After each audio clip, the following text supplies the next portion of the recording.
in some sense, doesn't instantiate that idea because you interfere with the mechanism of adaptation itself by not allowing it free expression. You know, and you can be like my prime minister who didn't say, well, I really admire the Chinese Communist Party because when it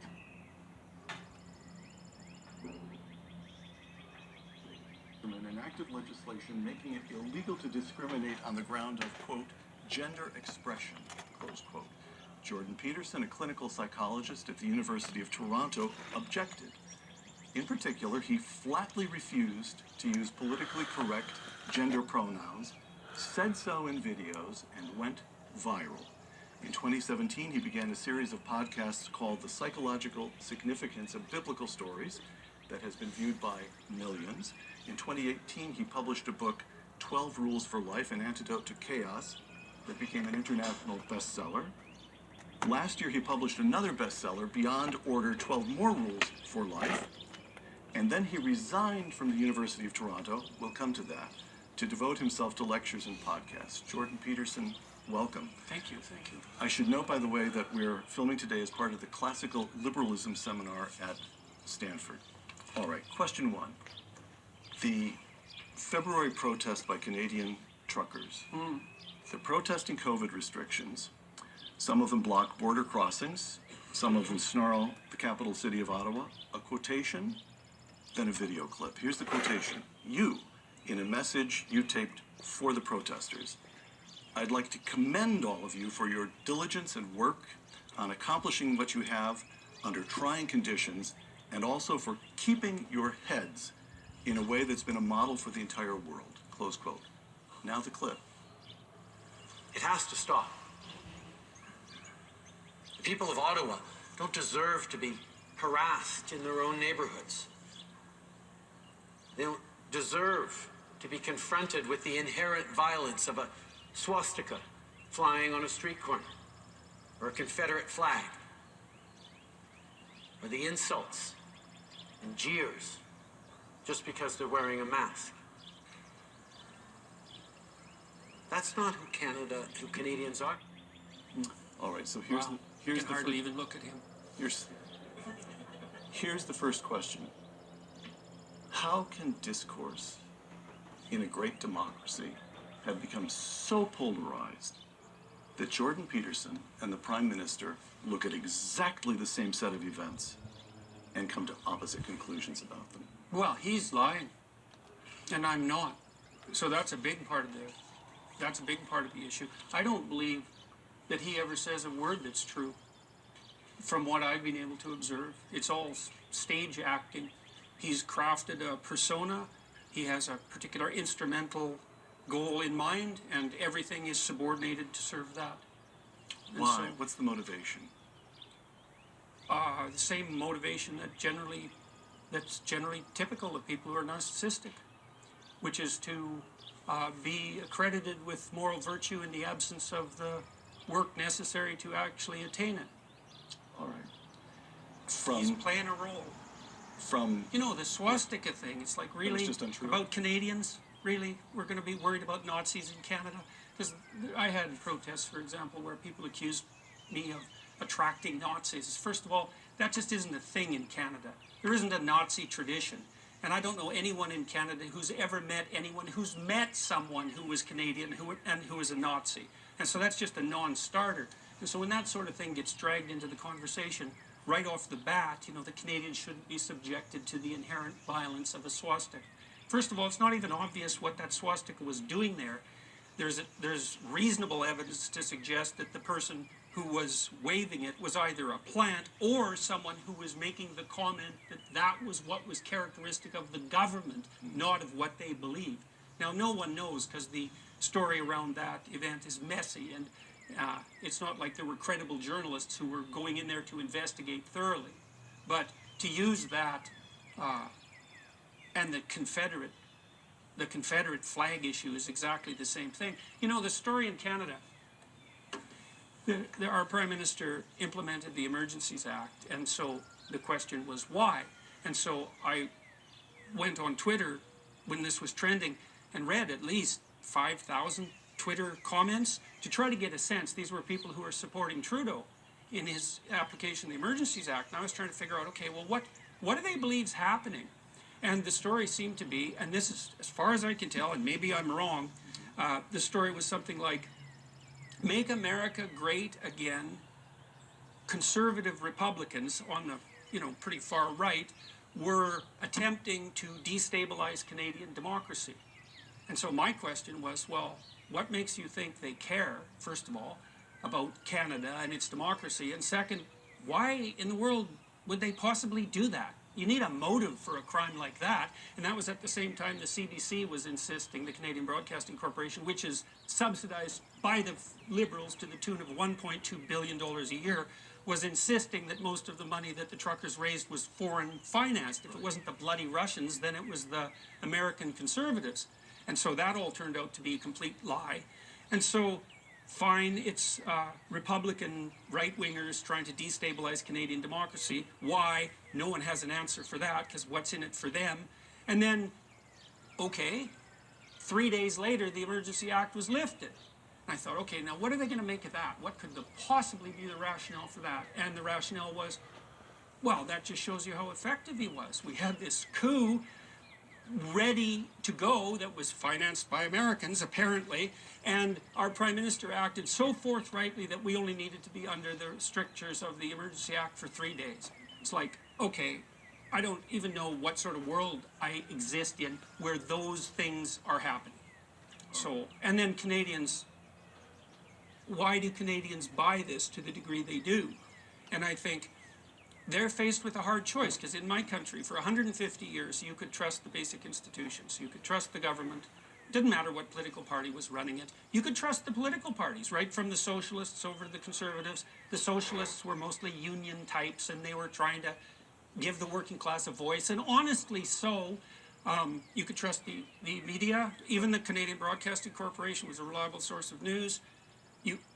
None of that's true now, and so Canadians are asked to make a hard choice, or were in the truckers' convoy situation, and the choice was, well, either all your institutions are almost irretrievably corrupt, or the truckers were financed by, like, right-wing Republican Americans. Well, both of those are preposterous. You might as well take the one that's least disruptive to your entire sense of security. And so I think that's what Canadians did, mostly. All right. I'll come back to Canada. Universities. Jordan Peterson in the National Post this past March. Quote, I'd envisioned teaching and researching at the University of Toronto full-time until they had to haul my skeleton out of my office. Yeah. Instead, you retired. Why? Yeah. Well, it was impossible to go back. I mean, I couldn't think clearly about what I should do on the professional front for a long time because I was ill. But when I started to recover and looked at the situation, first of all, there was just no going back. I'm too well known and too provocative, I suppose. I've never really thought of myself that way, but it seems to have turned out that way. I couldn't just return to the classroom. And then there were other problems too. There's no bloody way I'm writing a diversity, inclusivity, and equity statement for a grant. I can't imagine the circumstances under which I would do that. And that's absolutely crucial now in Canada and increasingly in the US. To get any sort of research grant, you have to write a diversity statement. And it has to be the right kind of statement. I read the National Sciences and Engineering Research Council's frequently asked questions about how to prepare a diversity statement, and you couldn't write a more reprehensible document from the ideological perspective if you set out with the intent purpose of writing a reprehensible document. And so there's no way I could get funding for my research. And then my students, what bloody chance do they have of being hired in an academic environment today? You know perfectly well, those of you who sat on faculty hiring committees, your basic decision right off the bat is, okay, who do we eliminate? Because you have way too many candidates, and so you're searching for reasons to get rid of people. And I'm not saying this as a criticism even, it's just a reality. And any whiff of scandal of any sort, it's like, well, we have 10 other people we could look at. Why would we bother with the trouble? And so I just couldn't see my students having any future. And then I also thought, well, I can go lecture wherever I want to whoever I want. with virtually any size audience, with no restrictions whatsoever, why would I go back to teaching a small class at university? You know, not that I didn't like that, because I did like it, but not all I could see were disadvantages. Plus, it was impossible, so that was why. So, again from you in the National Post, just exactly what am I supposed to do when I meet a graduate student or a young professor hired on diversity grounds? Manifest instant skepticism? What a slap in the face. The diversity ideology is no friend to peace and tolerance. It is absolutely and completely the enemy of competence and justice. Close Alright, quote. so you don't want to do it? You don't want to do it then, alright. What Just wanna make sure. happened? How did wokeness, we can come to this in a moment too. Oh, you're not going to Universities, university faculty, poll after poll of party affiliation in this country, I'm sure it's the same in Canada. The university faculty All went right, to well, the if left that's for the a long case, I was time. going to do it. But this if you were going to wokeness come over. is something new. What's the transmission mechanism? What happened? As And bad how as did it it gets, happen you're in really as bad as still a it gets. small It's a simple single-digit thing. number of years? Yeah, well, that's a tough question, Yeah, you know? it's I a mean, simple thing. It's a simple thing. If you're going to come over, then I'm going to move the fucking other shit. No, I'm not I've tried doing to put any my bond work finger today 'cause on I'm going to be grinding today. I'm the going to wait till essential later this elements of afternoon. I know my what plan. you might I describe was as trying to political figure out your correctness or plan. wokeness, and I've done that a variety of ways. I had a student, for example, Next week, and it this runs is into quite a next promising week. line of Tough shit, research. You know? Her name, Christine Brophy, was her name. The first thing we wanted to find out was, well, is there really such a thing as political correctness or wokeness, right? Because it's vague. Can you identify it? Yeah, and I meant that psychometrically, because psychologists for 40 years have been trying to, Take your butter one of down. the things that Oh, psychologists you're have been gonna wrestling go with over is there. construct validation. That's the technical All right, problem. then I'm not moving How do you everything know around then unless I know, when you so. put a concept forward whether it bears any relationship to some underlying reality? And so you can think of, well, is there such a thing as emotional intelligence? Is there such a thing as self-esteem? Is there such a thing as political correctness? And so the proper answer to that is, well, we don't know, but there are ways of finding Yeah, out. we've And been so doing that one of the lately. ways you find out is you want to see if the construct assesses something that's unique, and that it does that in a manner that's separate from other similar constructs in a revealing and important way. There's a whole theory of methodology that should inform your efforts to answer such questions. So, for example, if you're a clinician, you might want to differentiate between depression and anxiety, keeping the concepts importantly separate so they have functional utility, but also accounting for the overlap because they're both negative emotions, for example. It's part of epistemological mapping. And so we asked a large number of people, a very large number of political questions, trying to oversample questions that had been put forward in the media and in the public sphere as indicative of politically correct beliefs. And then we did the appropriate statistical analysis to see if the questions hung together.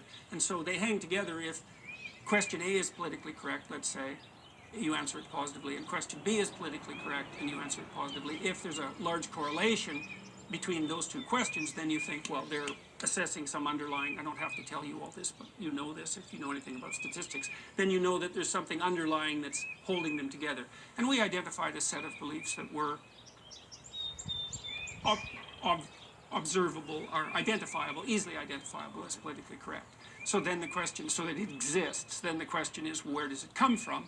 And we haven't done empirical analysis of that, but I think if you're reasonably familiar with the history of ideas, you can see two streams, two broad streams. One is a postmodern stream that basically emerged out of literary criticism, and it's predicated on what I think is actually a fundamental and a valid critique, which is that it's very, very difficult to lay out a description of the world without that description being informed by some value structure. That's at the core of what's useful about the postmodern critique. I think that's at the core of it, and I actually happen to believe that. I don't think you can look at the world except through a structure of value. The question then is, well, what is the structure of value, and also what do you mean by a structure of value? And that's where the postmodernists went wrong, and where I think our whole society went wrong, because the radical left types who are simultaneously postmodern turned to Marxism to answer that question and said, well, we organize our perceptions as a consequence of the will to power. And I think that is an appalling doctrine. I think it's technically incorrect for all sorts of reasons that we could get into, partly because power, if power is my ability to compel you to do things against your own interest, or even your own desire, maybe I can organize my social interactions on the basis of that willingness to express power. I think that's a very unstable means of social organization. And so the notion that it's power that structures our relations, I think where's your evidence for that? There's no evidence for that. It's wrong. But that's what we assumed, and that's what universities teach by and large. But it's a kind of a recurrent temptation, though. I'm just thinking now, Gibbon says Rome falls because Christianity rises. Something soft, somehow, by some horrible historical accident, misplaced power. Nietzsche, Beyond Good and Evil, Christianity, belief, he attacks Christianity specifically, but again, he's drawn to power, to the will, and then of course we don't have to talk about Hitler and the Nuremberg. And Marx. And Marx. So there's something. You're a psychologist, which means that you spend a lot of time plumbing human nature.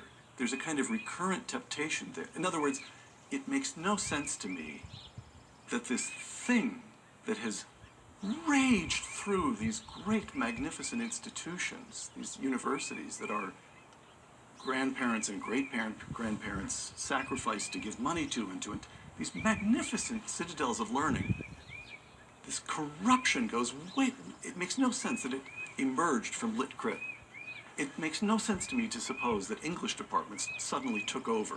Well, unless I know. they're onto something. Yeah, they are. Do you see what I mean? No, they are onto something. They are onto something. This is why I emphasized in my previous remarks what I think is at the core of the postmodern critique. I don't think you can look at the world except through a structure of value. And the English, so you think, well, why is literary criticism so relevant? Well, or become so relevant and so powerful? And I think, well, I believe that we see the world through a narrative framework. And so that, if that's true, and we can talk a little bit about that, what I mean by that, I think you need a mechanism to prioritize your attention. And because attention is a finite resource and it's costly, so you have to prioritize it. And there's no difference between prioritizing your attention and imposing a value structure. Those are the same thing. And then I think that the mechanisms that we use to prioritize our attention are stories. And that means that the people who criticize our stories actually have way more power than you think, because they're actually criticizing the mechanism through which we look at the world. And so the postmodernists would say, look, you even look at the scientific world through a value-laden lens. And I think, yeah, you do. They're right. But what they're not right about is that the lens is one of power. And now, for someone like Nietzsche, the thing about a word like power is you can expand the thing, the borders of the word, to encompass virtually any phenomena you want. And so that's why I tried to define power as my willingness to use compulsion on you or other people.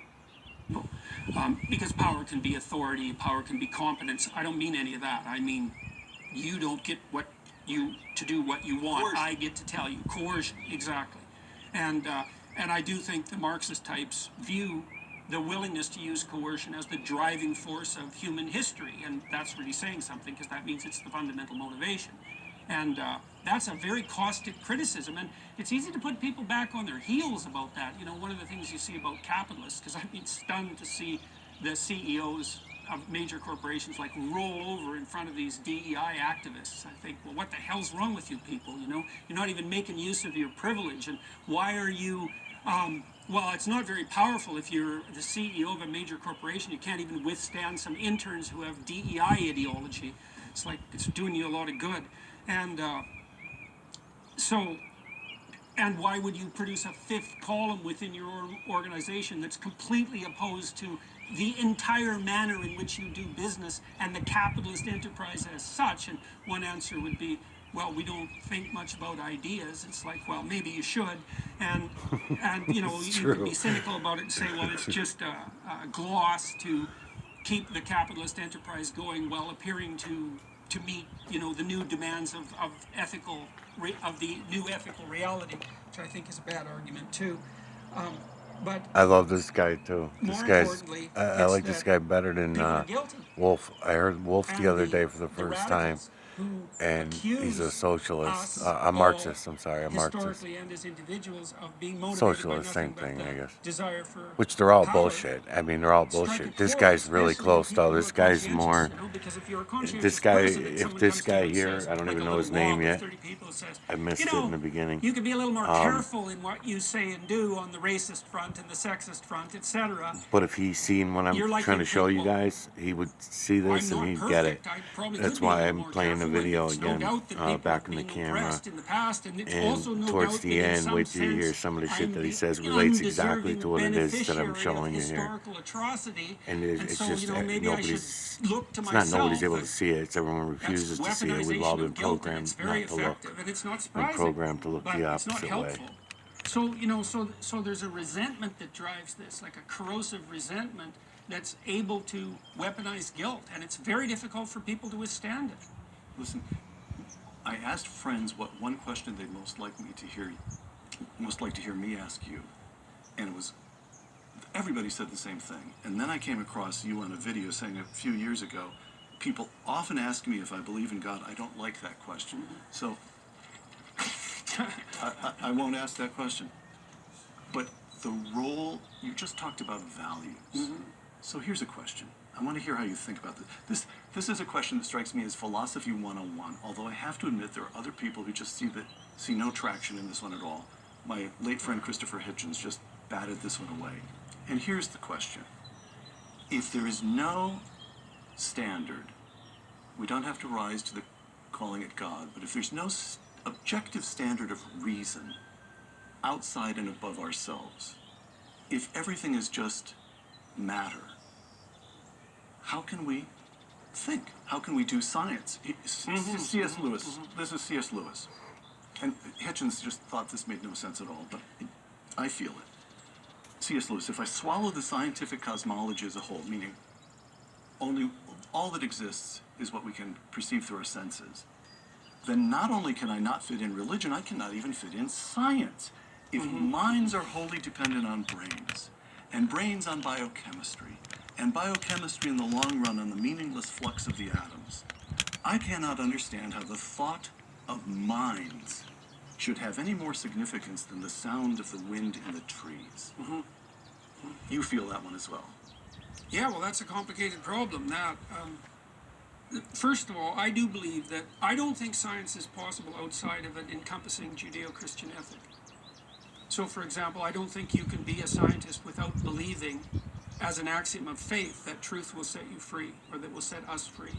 So we don't know the conditions under which science is possible, and we tend to overestimate its epistemological potency. It's only been around, I mean, you can stretch it back to the Greeks if you're inclined, but in a formal sense, it's only been around for about 5 centuries, and it's only thrived for a very short period of time. And it's perfectly reasonable to assume that there were particular preconditions that made its rise and ascendancy possible. It is a historical phenomenon. Yes. It happened at a specific moment in time. Right, and at least So in you say, principle what are the for particular conditions? reasons. Yeah, and Got I it. think Okay. one of the conditions, well, there's a bunch of them. One is, for example, there's an intense insistence in the Christian tradition that the mind of God in some sense is knowable. Yes. So we could say, well, the structure of the cosmos, and you have to believe that that's the case before you're going to embark on a scientific endeavor. You have to believe that there's some relationship between logos, logic, let's say, but logos is a much broader concept than logic, that's for sure. You have to believe that there's some relationship between that and the structure of the cosmos. You have to believe that the pursuit of truth is in itself an ethical good, because why would you otherwise bother? You have to believe that there is such a thing as an ethical good. And those are not scientific questions, which is why I think the arguments of people like Hitchens are weak. It's like, yeah, Hitchens, Dawkins, people like that, they have a metaphysic, which they don't know. And they assume that metaphysic is self-evident. Like, well, sorry guys, it's Yeah, the only thing is that you're missing the mirror neuron, which I'm very surprised. I don't know why, because he's an educated therapist. So, why leave out the mirror neuron? because that's where what he's talking about now, the mirror neuron and the mirror neuron manipulator, which is not even admitted by science. So fuck science. We can see this for ourselves. We can use science because they hide the mirror neuron manipulator behind other words, other terminology, such as the hoarding gene. The mirror neuron manipulator is all about it allows us to take more from life than what we need. It's exactly what this guy's talking about. And I'll find out his name, and maybe I'll even try to work him into one of the series or something.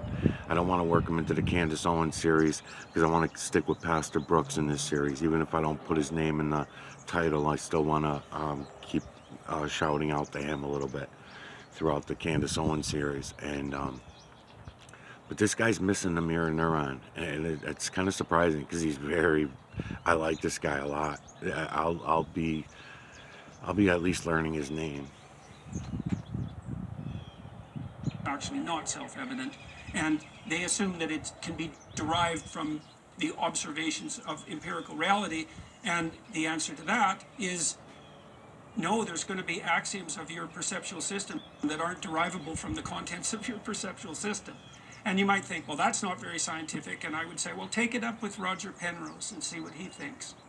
Because I just talked to him for like 3 hours partly about this topic, about, say, the role of consciousness and the structure of consciousness. And it's by no means obvious that the materialist reductionists have the correct theory about the nature of consciousness. And not surprisingly, it's like we don't understand the relationship between consciousness and being at all.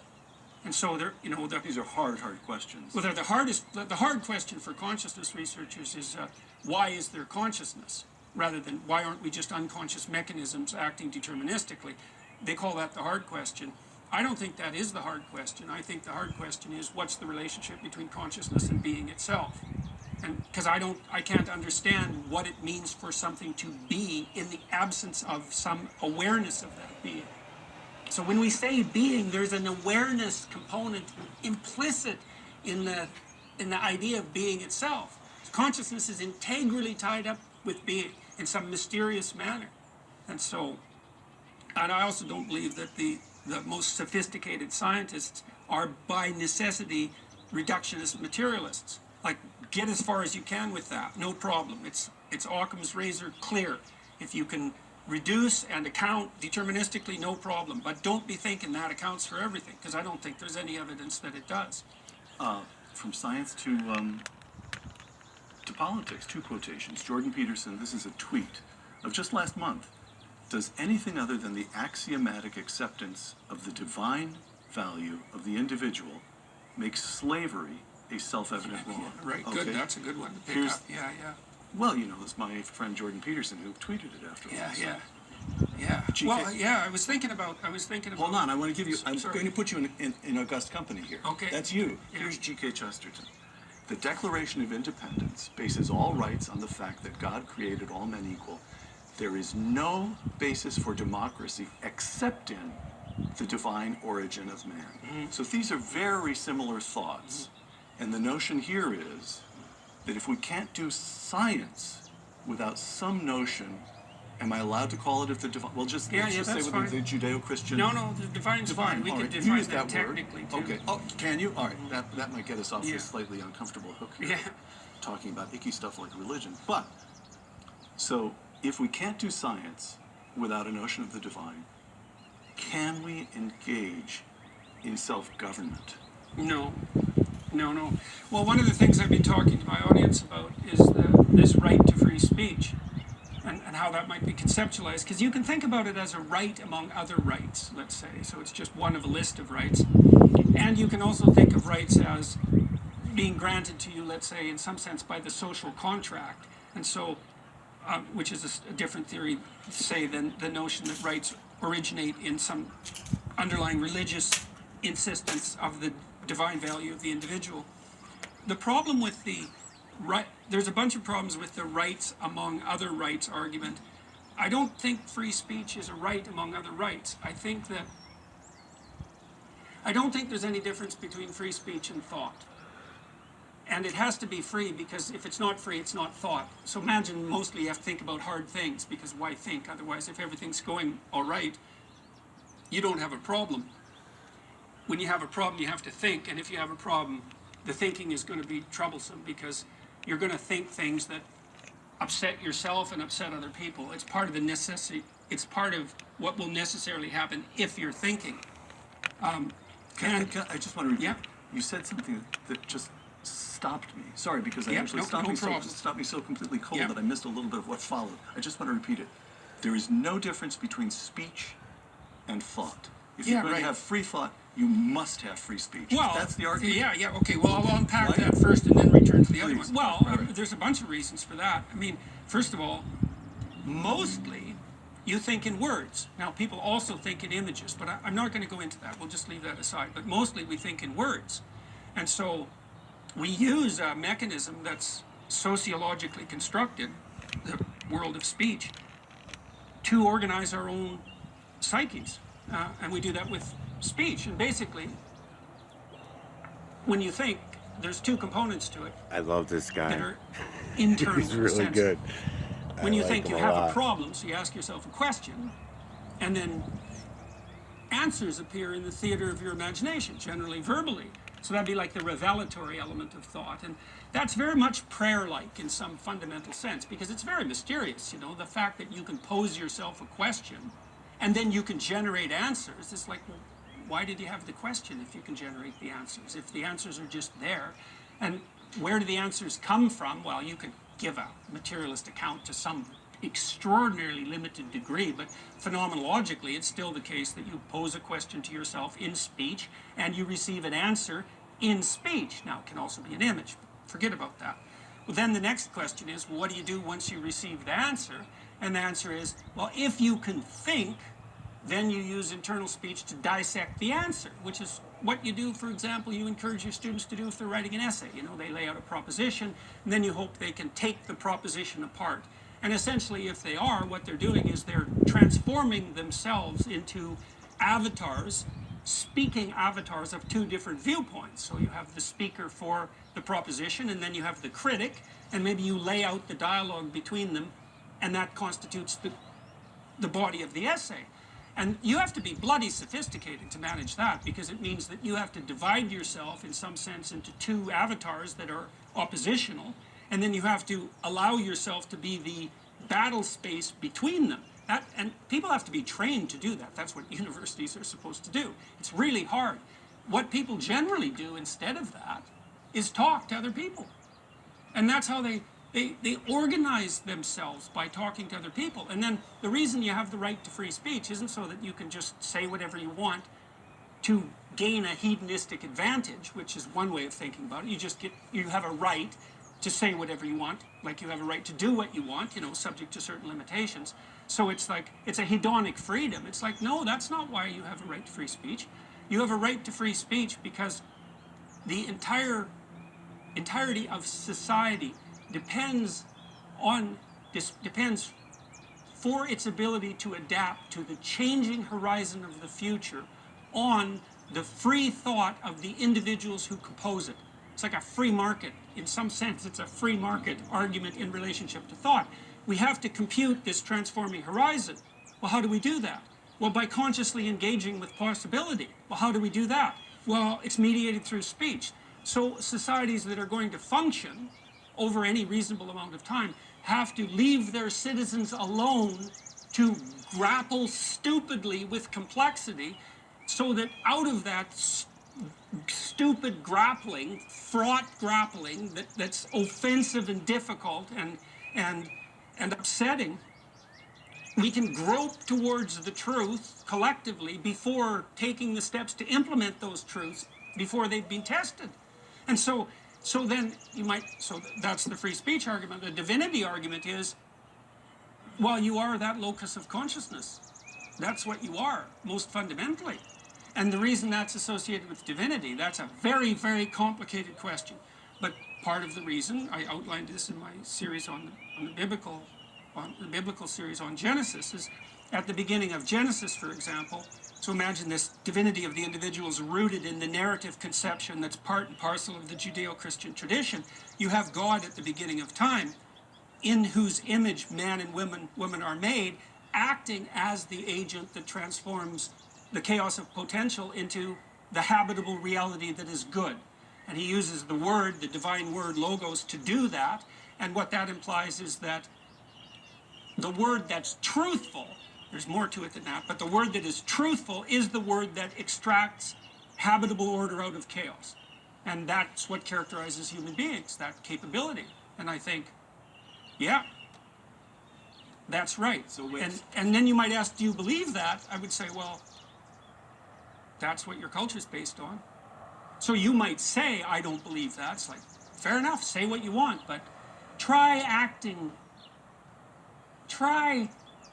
basing your personal relationships on any other conception than that and see what happens. You know, people are so desperate to be treated in that manner that it's their primary motivation. You want other people to treat you as if you have something to say, that you're worth attending to, you know, that you have the opportunity to express yourself no matter how badly you do it. And if they're willing to grant you their attention and time to help you straighten that out, there isn't anything you want more than that. And if you try to structure your social relationships on any other basis than that intrinsic respect for their intrinsic value, it's going to fail. Okay, we've talked about faculty, students, the kids. A couple of statistics. According to Gallup, the proportion of Americans who claim no religious affiliation among Americans over 76 years old, just 7%. 93% of the oldsters claim a religious affiliation. The youngest group that Gallup tested is Americans between 26 and 41. Almost a third claim no religious affiliation. Item one. Item two. I'm reasonably certain this is the same in Canada, at least in Eastern Canada, but certainly in the United States. Poll after poll after poll shows that young people are far more open to socialism, or to, at least to what we would say farther, not just left of center, but farther left political aims. They're the ones who most fervently support this. By the way, this is an inversion from the Reagan years in the 80s, when the kids were more conservative than the older. That's not the case now. And then we add my personal observation, which is that during COVID, during the lockdowns, to me personally, almost more shocking than any other aspect was the supineness, the passivity of the kids. Except for, it was established very, very early that if you're young, you're at no serious risk of this. You'll get sick, perhaps. It'll be a flu. But you're more likely to die in a car accident up to the age of 20-something than you are to die of COVID. That got established right away. And universities shut down, and they made kids take exams on, or take their classes on Zoom. That's fucking and I could awesome, detect man. no pushback. No I kid got a was good line on the talking, camera with the trying to dark clouds, the diss heavy the thick man. clouds with the sun and everything. In general, and they were imagery was saying, yes, banging. master, is like Igor's to Dr. Frankenstein. So this is all really bad news. But why do you think the first part of that question is importantly related to the second part? Well, I was sort of hoping that I was kind of setting that up as the question for you to answer. Okay. Yeah. Fair enough. In other words, I guess let's just state it. This is extremely crude, and it feels even cruder now that I've listened to you talk with such sophistication for a while now. But here's the crude point. The crude suspicion is that if you don't have some notion of the transcendent, if you don't have some notion of the divine, then you'll believe any damn thing. Yeah. Right? I think that's right. And that's what the kids are doing. Yeah, well, I mean, Dostoevsky's comment on that was, if there's no God, everything is permitted. You know, and he did a lovely job of analyzing that in Crime and Punishment and The Brothers Karamazov. And I think it's true. I think if you believe nothing, you'll fall for anything. And I really do believe that's the case. And, you know, you might say, well, what do you mean? You mentioned earlier that people like to ask me if I believe in God. And I always think, well, who are you to be asking that question? First of all, you have some notion of what you mean by believe that you think is just accurate because you know what believe means.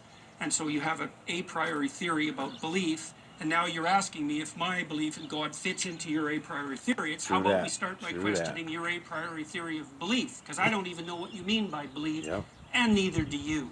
Especially when we're asking a question that profound. So I 'Cause stop believing everything and just go look. do you and believe see in it. God? There's two mysteries see there. it. Well, three. You don't have to believe guess anymore. God. All three of those are subject to question. I think people act out what they believe. And so when people ask me if I believe in God, I say generally that I act as if God exists, or I try to act as if God exists.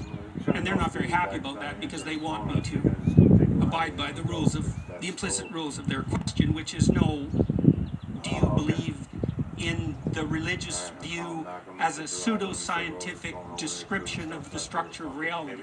It's like, well, I don't even know how to answer that question because it's so badly formulated, I can't get a handle on it. Do you believe that there's something divine? Well, let's try to define divine. Here, we can do that for a moment.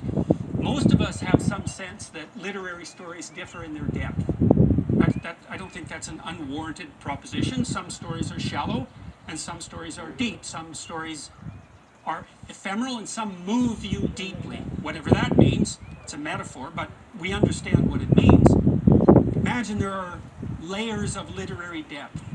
And one way of conceptualizing the layers of literary depth is that the deeper an idea is, the more other ideas depend on it.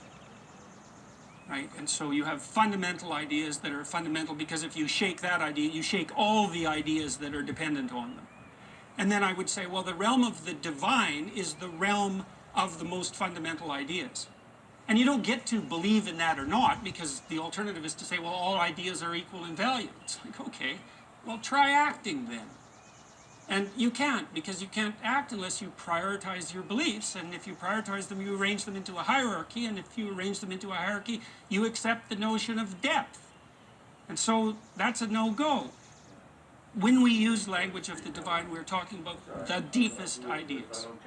And so I believe that the notion that each individual is characterized by a consciousness that transforms the horizon of the future into the present, that's a divine idea. It's so deep.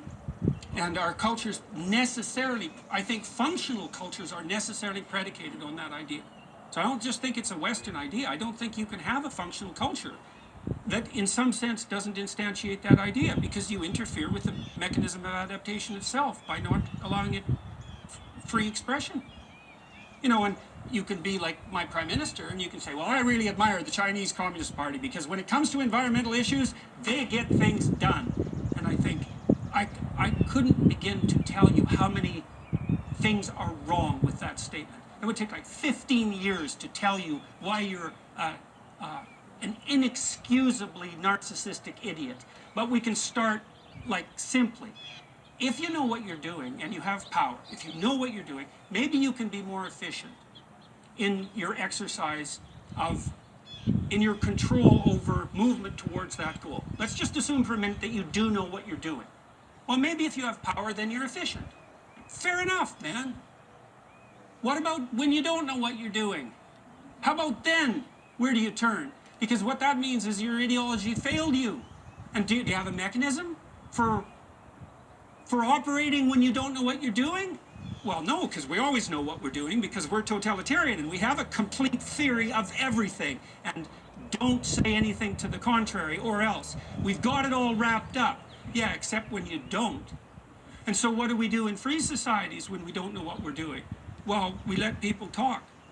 And out of that babble, out of that noise, and American culture is particularly remarkable in this regard, you have this immense diversity of opinions, most of which are completely useless, and some of which are absolutely redemptive.